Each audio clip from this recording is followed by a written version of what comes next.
Hello guys. ఎప్పుడు మనం బంగారం కావాలంటే వేరే దేశాల వైపు చూస్తాం.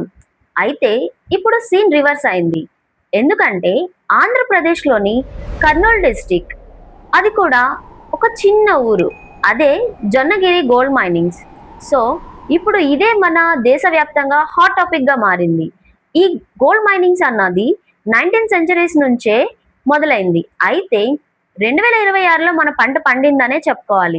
ఎందుకంటే మోదీ గారు బంగారం కొనద్దు అని చెప్పిన తరువాత మన దేశంలో బంగారు నిల్వలు దొరకడం అన్నది గమనార్హం.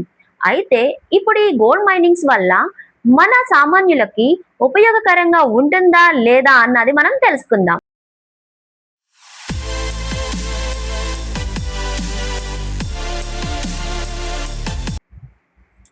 కర్నూలు జిల్లా తిక్కవరం సమీపంలో జొన్నగిరి ప్రాంతంలో కొన్ని దశాబ్దాలుగా బంగారు నిక్షేపాలు ఉన్నాయని మనందరికీ తెలుసు.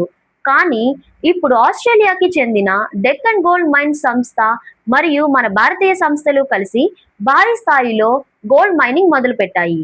అయితే అక్కడ వెలికి తీసిన బంగారాన్ని శుద్ధి చేసి స్వచ్ఛమైన బంగారు బిస్కెట్లుగా మారుస్తున్నారు. మన రాష్ట్రానికి ఇది ఒక పెద్ద మైలురాయి అనే చెప్పొచ్చు. సో అందరూ అడుగుతున్నారు, మన ఊరి బంగారమే కదా, మరి మనం ట్యాక్స్ పే చేయకుండా కొనుక్కోవచ్చు కదా అని. ఇక్కడే ఒక చిన్న ట్విస్ట్ ఉంది. మన గవర్నమెంట్ అన్నది గోల్డ్ మైనింగ్ జరిగే ప్లేస్ని బట్టి ట్యాక్స్ అన్నది డిసైడ్ చేయదు. అది ఎలా అంటే state tax and central tax, ఈ రెండు కలిపి 3% జిఎస్టీ అన్నది మనం ఎక్కడ కొన్నా ఎప్పుడు కొన్నా మన ఇండియాలో మనం పే చేయాల్సిందే.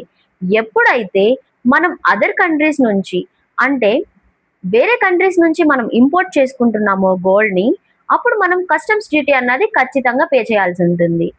ఎవరైతే లాంగ్ టర్మ్ ఇన్వెస్టర్స్ ఉన్నారో, ఎవరైతే ఫిజికల్ గోల్డ్ కొని లాంగ్ టర్మ్లో ఇన్వెస్ట్ చేసి ఉంచాలి అని అనుకుంటున్నారో, I'm not talking about gold ornaments, gold biscuits కొనాలి అని అనుకునే వాళ్ళకైతే మాత్రం మన లోకల్ గోల్డ్ కొనడం అనేది బెస్ట్ ఆప్షన్ అని నేను చెప్తాను.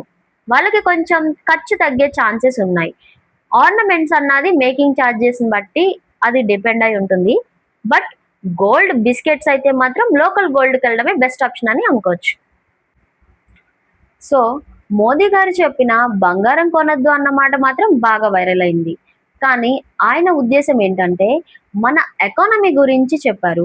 మనం బయట నుండి ఇంపోర్ట్ చేసుకున్న బంగారాన్ని కొనడం ద్వారా మన డాలర్స్ అన్నది బయటకు వెళ్ళిపోతున్నాయి. అందుకు ఆయన సజెస్ట్ చేసింది ఏంటంటే gold ETFs and SGB, sovereign gold bonds కొనడం ద్వారా మనకి యూసెస్ ఉంటాయి. అండ్ ఇప్పుడు ఎవరైతే స్టాక్ మార్కెట్లో కొంచెం యాక్టివ్గా ఉన్నారో, ఇలాంటి మైనింగ్ గ్రోత్ కంపెనీస్ గురించి కూడా కొంచెం కన్నేసి ఉంచండి.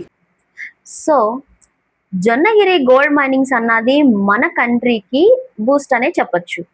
అయితే ఇప్పుడు బంగారం కొనడం తప్పు కాదు, కానీ బంగారాన్ని సరైన రీతిలో ఇన్వెస్ట్ చేయాలి.